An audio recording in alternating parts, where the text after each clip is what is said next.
नमस्कार सभी को। आज हम जानने वाले हैं ब्रह्म और परम ब्रह्म को, क्योंकि हमने कई सारे वीडियो सर्च किए और देखे। ब्रह्म के बारे में तो लगभग सटीक जानकारी है ही सही, लेकिन पर ब्रह्म को अभी तक समझ नहीं पाए हैं शायद, क्योंकि ब्रह्म जो इंद्रियां हैं उनके माध्यम से समझाया जा सकता है, या जो वेद हैं उसके अनुसार भी समझाया जा सकता है। लेकिन जब परब्रह्म का प्रश्न करते हैं तो उसका जवाब भी ब्रह्म के ही आधार पर आता है, और ब्रह्म का प्रश्न करते हैं तब भी ब्रह्म के आधार पर ही आता है, क्योंकि इसको जब तक विज्ञान के साथ नहीं जोड़ा जाएगा, प्रकृति के साथ नहीं जोड़ा जाएगा, तब तक परब्रह्म को समझाया ही नहीं जा सकता। क्योंकि समझाने जाएंगे तो ब्रह्म और परब्रह्म एक जैसे ही प्रतीत होंगे, और जब एक ही हैं तो फिर ब्रह्म ही काफी है, फिर परब्रह्म बताने की क्या आवश्यकता है। दो होंगे तब ही तो लिखा ना। गुरु साक्षात ब्रह्म ऐसा भी तो कह सकते हैं ना, गुरु साक्षात परब्रह्म क्यों कहा गया है। जब दो होंगे तब ही तो ब्रह्म और परब्रह्म बताया गया है। नहीं होते तो एक ही बताते, कभी कोई जिक्र आता ही नहीं परब्रह्म का, केवल ब्रह्म का ही जिक्र रहता। और ब्रह्म के बारे में तो वेदों में कहीं सारा जिक्र है, इसलिए ब्रह्म के बारे में सब कुछ जानते हैं। और जिन्होंने वेद नहीं पढ़े हैं, हालांकि वेद तो हमने भी नहीं पढ़े हैं, लेकिन फिर भी कुछ जानकारी आ जाती हैं तो उसके आधार पर हम बता देते हैं। और वेद ना पढ़े तो गीता जी में तो ब्रह्म के बारे में बताया ही गया है, संक्षिप्त में बताया गया है। जो वेदों में कई हजार श्लोक हैं, उनका एक संक्षिप्त रूप 700 श्लोक के माध्यम से भगवत गीता में बताया गया है। तो अब हम बात कर लेते हैं परब्रह्म की। ब्रह्म के बारे में कहीं पर भी आपको सारी चीज़ें मिल जाएगी। और जब परब्रह्म की बात आती है तो जो समझदार होते हैं वो गुरु की बात कर लेते हैं कि गुरु ही है परब्रह्म। बस आपको ब्रह्म को जानना है, और परब्रह्म को समझाने का विषय नहीं है, समझाया नहीं जा सकता, अनुभव का विषय है। इसीलिए उसके तौर पर कहा जाता है कि गुरु ही साक्षात परब्रह्म है, बाकी सब छोड़ो, तुम गुरु की सेवा करो, परब्रह्म को जान जाओगे। लेकिन वो अनुभव का विषय, बताने का विषय नहीं है। इसलिए परब्रह्म का प्रश्न किसी से पूछा जाता है तो श्लोक के आधार तो वही आएगा कि ब्रह्म ही है। तो हम समझ रहे हैं विज्ञान के आधार पर। शास्त्रों के अनुसार तो परब्रह्म को समझाया ही नहीं जा सकता, क्योंकि इतना सामर्थ्य है ही नहीं कि परब्रह्म को समझाया जा सके। ब्रह्म को भी समझाने में कई सारी समस्याएं आती हैं, समझाने के तरीके ढूंढने पड़ते हैं कि किस आधार पर समझाए, किस उदाहरण से समझाए। तो फिर परब्रह्म की बात है, उसको कैसे समझाया जा सकता है। लेकिन फिर भी जो हमारे भीतर एक उदाहरण आया है तो उसके आधार पर हम समझाने का प्रयास कर रहे हैं। हो सकता है आप समझ पाए और हो सकता है नहीं भी समझ पाए, लेकिन जितना हमारा सामर्थ्य है उसके अनुसार हम परब्रह्म को समझाने का प्रयास कर रहे हैं। यहाँ पर हम तीन चीज़ों को एक साथ लेंगे तब हम आसानी से समझ पाएंगे। एक तो ब्रह्म, एक प्रकृति और एक परब्रह्म। जो ब्रह्म है वो यह समस्त संसार ही ब्रह्म है। कुछ समय के लिए हम प्रकृति को हटा देते हैं तो जो चीज़ें भी आपको दिखाई दे रही हैं, जो चीज़ें दिखाई नहीं दे रही हैं, वो सब ब्रह्म ही हैं। दिखाई देने वाली चीज़ों में ये जो भी आपको चीज़ें दिखाई दे रही हैं, आपके आसपास आसमान की तरफ देखते हैं तो जो भी आँखों से दिखाई दे रहे हैं वो सब सगुण ब्रह्म हैं। ब्रह्म को भी सगुण और निर्गुण बताया गया है। मूल ब्रह्म को तो निर्गुण निराकार बताया गया है, लेकिन समझाने के आधार पर सगुण भी बताया गया है कि ये जो जितनी भी चीज़ें आपको दिखाई दे रही हैं आसपास, ज़मीन पे देखते हैं जितनी भी चीज़ें और आसमान की तरफ देखते हैं तो जो भी आपको आंखों से दिखता है वह सब सगुण ब्रह्म है। और जो आपको आंखों से नहीं दिखता है, जैसे कि वायु आंखों से नहीं दिखती है, आसमान, जो आसमान तत्व हैं वह भी आंखों से नहीं दिखता है। आसमान को हम देख रहे हैं लेकिन आसमान वाले तत्वों को नहीं देख सकते। जैसे इस प्रकार से हम समझ सकते हैं, जैसे प्रेम क्या चीज़ है, कैसा होता है प्रेम, कैसा दिखता है, किस रंग का है, इसको हम नहीं समझ सकते।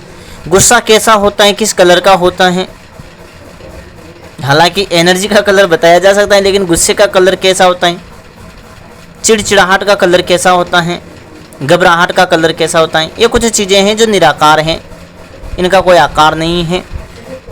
और यह है निराकार ब्रह्म। यानी कि जितनी भी सृष्टि आप देख रहे हैं ये भी ब्रह्म है और जो नहीं दिख रहा है वो भी ब्रह्म है। सीधी सी सिंपल सी बात है। इस ब्रह्मांड की तो सबसे बड़ी सत्ता ही ब्रह्म है, ब्रह्म के अलावा कुछ भी नहीं है। ये सिंपल और साधारण बात है। और जब इस ब्रह्मांड की सर्वोच्च सत्ता ही ब्रह्म है तो ब्रह्म से पार ब्रह्म को कैसे समझाया जा सकता है। लेकिन फिर भी हम एक वैज्ञानिक उदाहरण के माध्यम से समझाने का प्रयास कर रहे हैं कि जितने सजीव और निर्जीव हैं सब ब्रह्म हैं और जो चीज़ें भौतिक चीज़ आपको दिखाई दे रही हैं वो सब प्रकृति हैं। सूक्ष्म रूप से जितनी भी अदृश्य चीज़ें हैं वो भी ब्रह्म ही हैं, लेकिन जो दृश्यवान चीज़ें हैं वो साकार ब्रह्म हैं, तो वो प्रकृति वाली चीज़ें हैं। यानी कि हम ब्रह्म को तो सूक्ष्म जगत बोल सकते हैं और जो भौतिक जगत है वह प्रकृति है, जिसको एक प्रकार से साकार ब्रह्म कहा जाता है। आपने एक भगवान महादेव की या भगवान श्री कृष्ण की एक मूर्त बना ली तो वो भी ब्रह्म ही है, लेकिन भेद करके समझे तो वो प्रकृति है, भौतिक प्रकृति है। और जो वहाँ पर वो भावना जुड़ी हुई है वो भी निराकार ब्रह्म ही है। अब परब्रह्म को कैसे समझेंगे। प्रकृति हमारा शरीर है, प्रत्येक इंसान है, जानवर हैं, पेड़ पौधे हैं, घास हैं, पंचतत्व हैं, प्रकृति है, जिसको साकार ब्रह्म कहा जाता है। जो उसकी भावनाएं हैं वो ब्रह्म हैं, निराकार हैं, जो प्रत्येक भौतिक प्रकृति का एक आधारभूत हैं, एक आधार हैं। अब परब्रह्म कौन है। परब्रह्म है प्राण। अब देखा जाए तो प्राण को हम देख नहीं पा रहे हैं, हालांकि प्राणों को देखा जा सकता है, लेकिन अभी हम भौतिक आधार पर समझ रहे हैं तो प्राणों को नहीं देखा जा सकता। तो जो नहीं देखा जा सकता तो फिर वो तो निराकार ब्रह्म हो गया। होना चाहिए कि नहीं होना चाहिए। जैसे कि हवा है वह निराकार ब्रह्म हो गया, जो आकाश तत्व है निराकार ब्रह्म हो गया, लेकिन जो हवा है उसके भीतर जो ऑक्सीजन है वो पार ब्रह्म हो गया। अब इसको उदाहरण से समझते हैं। एक व्यक्ति का भौतिक शरीर है या कोई पुरुष है, उसका जो शरीर है, बॉडी है, वह प्रकृति है। और उस प्रकृति में जो हृदय है वह ब्रह्म है, या आप उसको धड़कन मान लीजिए, क्योंकि प्रकृति और ब्रह्म एक साथ ही चलेंगे, प्रकृति और पुरुष एक साथ ही चलेंगे, शिव और शक्ति एक साथ ही चलेंगे, राधा और कृष्णा एक साथ ही चलेंगे, ब्रह्मा और ब्रह्माणी एक साथ ही चलेंगे, नर और नारी एक साथ ही चलेंगे। इसीलिए जो ब्रह्म है उसे आप हृदय मान लीजिए और जो प्रकृति है उसे धड़कन मान लीजिए, क्योंकि प्रकृति का नियम परिवर्तन है, तो धड़कन जो चल रही है वो परिवर्तन कर रही है ना, हिल रही है, डुल रही है, और ब्रह्म तो स्थिर है ना, तो हृदय को हम मान लेते हैं। बिना धड़कन के हृदय स्थिर ही है। जब तक प्रकृति है तब तक ब्रह्म का अस्तित्व है, और प्रकृति को हटा दिया जाता है तो सारी चीज़ें बस निराकार हो जाती हैं, कुछ भी नहीं दिखाई देता है। फिर तो एक व्यक्ति का जो हृदय है वह ब्रह्म है, एक भौतिक जो पूरा शरीर है, ढांचा है, वह प्रकृति है,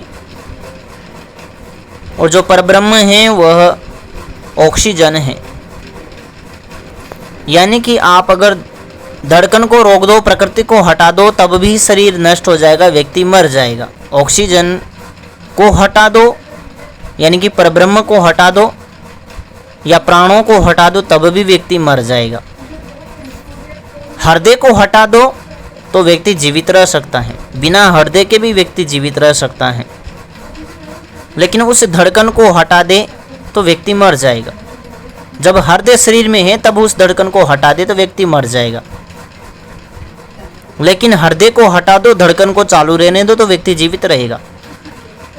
अब यहाँ पर यह प्रश्न ना करे कि बस हृदय को हटाएंगे तो धड़कन कहाँ से रहेगी। बाईपास सर्जरी के बारे में आपने सुना होगा, जिसमें हृदय को हटा दिया जाता है और धड़कन को चालू रखा जाता है मशीनों के जरिए, तो व्यक्ति जीवित रहता है। ये वो बाईपास सर्जरी के माध्यम से हम समझाने का प्रयास कर रहे हैं। लेकिन बाईपास सर्जरी भी चल रही है और उसमें से ऑक्सीजन को हटा दिया तब भी व्यक्ति मर जाएगा। यानी कि प्रकृति और पुरुष को भी रहने दिया जाए, लेकिन यानी कि धड़कन को भी रहने दिया जाए और हृदय को भी रहने दिया जाए, लेकिन उसमें से ऑक्सीजन को हटा दिया जाए तब भी व्यक्ति मर जाएगा। कितनी अद्भुत बात है। प्रकृति के माध्यम से भी व्यक्ति को जीवित रखा जा सकता है। यानी कि हृदय को हटा दिया, रक्त को जो पंप कर रहा था उसको हटा दिया, फिर भी व्यक्ति जीवित है प्रकृति के माध्यम से। प्रत्येक भौतिक चीज़ें जो आपको दिखाई दे रही प्रकृति है, तो मशीनों के माध्यम से उस रक्त का प्रवाह हो रहा है तो व्यक्ति जीवित है। बाईपास सर्जरी चल रही है। अब धड़कन को हटा दो, हृदय को रहने दो, तब भी व्यक्ति मर जाएगा। यानी कि प्रकृति को हटा दो तब भी व्यक्ति मर जाएगा। और यह मरना और यह जीवित होना, यही ब्रह्म विद्या है। इसी को ब्रह्म विद्या कहा जाता है। जो जन्मा है वो मरेगा, ऐसा किसी रील में हमने देखा, और जो मर गया है वो जन्मेगा, और जो जन्म लिया है वो मरेगा। यही ब्रह्म विद्या है। और जब इस ब्रह्म विद्या को व्यक्ति सीखता है तो वो प्रतिदिन मरता है। जब वो अपने शरीर से बाहर निकलता है तो मर गया, फिर आ गया, फिर जीवित हो गया, फिर मर गया, फिर जीवित हो गया। यही ब्रह्म विद्या है। जब व्यक्ति जीवित रहने से पहले ही मर रहा है, फिर जीवित हो रहा है, फिर मर रहा है, फिर जीवित हो रहा है, तो उसको अपने भौतिक शरीर से मोह खत्म हो जाता है और समझ जाता है कि ये तो हमारे अधिकार में है। ये शरीर तो जब चाहे तब छोड़ सकते हैं, जब चाहे वापस अपना सकते हैं। उदाहरण के तौर पे समझे तो एक कपड़े के उदाहरण से समझा जा सकता है। अभी जब तक हम खुद को नहीं जानते तब तक हमें भौतिक शरीर से मोह रहता है। मेरा शरीर है, मेरे लग गया, मेरा क्या होगा, मैं मर जाऊंगा, तो इस प्रकार से डर लगता है। लेकिन जब यह ब्रह्म विद्या व्यक्ति को प्राप्त होती है, अपने शरीर से बाहर निकलना, अंदर घुसना, बाहर निकलना, वापस शरीर में आना, शरीर से बाहर निकलना, तो वो मर रहा है, जीवित हो रहा है, मर रहा है, जीवित हो रहा है। कपड़े पहन रहा है, कपड़े बदल रहा है, कपड़े पहन रहा है, कपड़े बदल रहा है। तो फिर एक समय ऐसा आता है कि उसे कपड़े से मोह नहीं रहता है कि ये तो कपड़े हैं, इनके नष्ट होने से क्यों दुखी हो, किसी और दिन नए कपड़े खरीद लेंगे, पैसा अपने पास है ही सही। तो ये ब्रह्म विद्या का एक अध्याय है। इसी को ब्रह्म विद्या कहा जाता है। इसी को अमर विद्या कहा जाता है। व्यक्ति को जन्म मिला है श्वासों के अनुसार। अगर व्यक्ति शरीर से बाहर निकलकर बाहर रुक जाता है तो उसकी सांसें चलना बंद हो जाएगी। तो जितनी सांसें उसने बचाई हैं उतना उसका जीवन बढ़ गया है। योगी ऐसा करते हैं जो अपने शरीर से बाहर निकल जाते हैं। लंबी उम्र के दो तरीके हैं। या तो अपनी सांस को कम कर दो, धीमी कर दो। ये भी योगी के माध्यम से किया जाता है। सांस को रोककर या तो प्रयास करो, ज़्यादा समय रोकने का प्रयास करो, या फिर समाधि में जाने के बाद भी श्वास अटक जाती है, रुक जाती है। जब अपने समाधि का अनुभव किया तो एक समय ऐसा आया, हम जब बाहर निकल रहे तो ऐसा लगा जैसे हमारी सांस ही नहीं चल रही थी।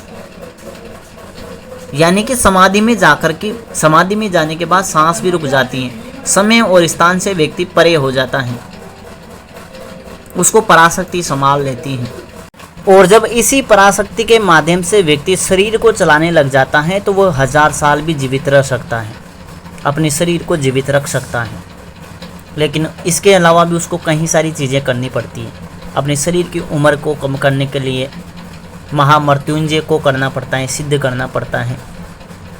ये उम्र को कम दिखाने में, मतलब जो शरीर के अंग हैं, शरीर के रक्त में जो चीज़ें हैं या जो टिश्यू हैं, कोशिकाएं हैं, उनकी उम्र को थोड़ा धीमा कर देता है। इसलिए व्यक्ति लंबे समय तक जवान के जवान ही दिखता है, वो जल्दी बूढ़ा नहीं होता है। लेकिन ये तो वो मृत्युंजय शक्ति की वजह से ही ऐसा कर पाता है। बाकी श्वासों को तो वो योग के माध्यम से कम करता है। अगर मृत्युंजय शक्ति के जरिए व्यक्ति अपने शरीर को, ठीक है, जवान भी रख लिया, उसकी उम्र को बढ़ने से कम भी कर लिया, रोक तो नहीं सकता लेकिन धीमा तो कर लिया उसने। और अगर वह सांसों को धीमा नहीं कर पाया तो भले कितना ही जवान रहे, उसकी श्वासें जैसे ही खत्म होगी उसकी मृत्यु हो जाएगी, ये निश्चित है। क्योंकि व्यक्ति श्वासों के आधार पर जीवित रहता है, श्वासों से जीवित रहता है। वह गिनती की सांसें व्यक्ति को मिली हैं। कहा जाता है ना कि व्यक्ति को गिनती की सांसें मिली हैं या गिनती की सांसें बची हुई है, उसी के अनुसार व्यक्ति का जीवन चलता है। अगर उन्हीं सांसों को वह धीमा कर देता है तो उसकी उम्र बढ़ जाती है, और जल्दी कर लेता है तो उम्र घट जाती है। ये सिद्धांत है अमर विद्या का। और धड़कन को रहने दिया जाए, हृदय को रहने दिया जाए, प्रकृति को रहने दिया जाए, पुरुष को रहने दिया जाए, ब्रह्म को रहने दिया जाए, और शक्ति को रहने दिया, यानी प्रकृति को रहने दिया जाए, शक्ति नहीं बोलेंगे यहाँ पर, ब्रह्म को रहने दिया जाए, प्रकृति को रहने दिया जाए, लेकिन वहाँ से परब्रह्म को हटा दिया जाए। यहाँ पर परब्रह्म में शक्ति आ जाएगी। शक्ति को हटा दिया जाए तो व्यक्ति मर जाएगा। यानी कि श्वास चल रहा है, ये हवा चल रही है, इसको नाक अंदर जा रहा है, बाहर निकाल रहे हैं हवा को, तो क्या व्यक्ति हवा के माध्यम से जीवित हैं? नहीं। हवा पंचतत्वों में है और पंचतत्व प्रकृति है। हवा से ही व्यक्ति जीवित नहीं रह सकता, उसमें ऑक्सीजन होना चाहिए, तभी व्यक्ति जीवित रहेगा। ये प्राण जिसको हम बोलते हैं, आध्यात्म में उसको प्राण बोलते हैं, राम बोलते हैं, सत्य बोलते हैं, परब्रह्म बोलते हैं, और विज्ञान में उसको ऑक्सीजन बोलते हैं। बिना ऑक्सीजन के जीवित कैसे रह जाएगा व्यक्ति? जब व्यक्ति प्राणों को जागृत कर लेता है तो बिना ऑक्सीजन के भी जीवित रह जाएगा। लेकिन विज्ञान के आधार पर तो ऑक्सीजन आवश्यक है, और आध्यात्म के आधार पर प्राण आवश्यक हैं। ये छोटा सा उदाहरण है जिसके माध्यम से हमने समझाने का प्रयास किया है ब्रह्म और परब्रह्म को। ब्रह्म वह हृदय है, प्रकृति को भी उसी में मिला दो, क्योंकि प्रकृति और ब्रह्म एक साथ चलते हैं, तो प्रकृति को हटा देते हैं तो हृदय और धड़कन एक साथ मिक्स हो जाती हैं, यानी कि ब्रह्म में ही प्रकृति लीन हो जाती है, तो हृदय और धड़कन अब एक साथ हो गया है। यानी कि हृदय को हटा दो, धड़कन को भी हटा दो, प्राण रहेंगे तो व्यक्ति जीवित रहेगा। ऑक्सीजन रहना आवश्यक है। धड़कन भी चल रही है, मशीनों के माध्यम से चल रही हैं, व्यक्ति जीवित हैं। ऑक्सीजन को हटा दिया, व्यक्ति मर गया। ऑक्सीजन भी दे रखी है लेकिन धड़कन नहीं चल रही है, तब भी व्यक्ति मर जाएगा। ये विज्ञान के आधार पर हमने समझाने का प्रयास किया है। जितना सा हमारी चेतना, हमारी बुद्धि, हमारा जो भी प्रयास है, उसके माध्यम से हमने समझाने का प्रयास किया है। ब्रह्म और परब्रह्म, ब्रह्म से ज़्यादा आवश्यक परब्रह्म है, प्रकृति आवश्यक है, जीव को ही ब्रह्म कहा गया है। और इस ब्रह्मांड में या इस ब्रह्मांड से बाहर अगर अक्सर चीज़ों की बात की जाए तो कुछ ही चीज़ें हैं एक परमात्मा है, एक प्रकृति है और दूसरा जीव है, यानी कि ब्रह्म है। यही चीज़ें अक्सर रह पाती हैं, हमेशा के लिए रह पाती हैं, बाकी सब चीज़ें नष्ट हो जाती हैं। ये ब्रह्म और परब्रह्म के बारे में हमने समझाने का प्रयास किया है। आशा करता हूँ आपके समझ में आया होगा। फिर भी कुछ रह जाता है तो आप हमें ज़रूर बताएं। नमः शिवाय, नमः श्री कालिके।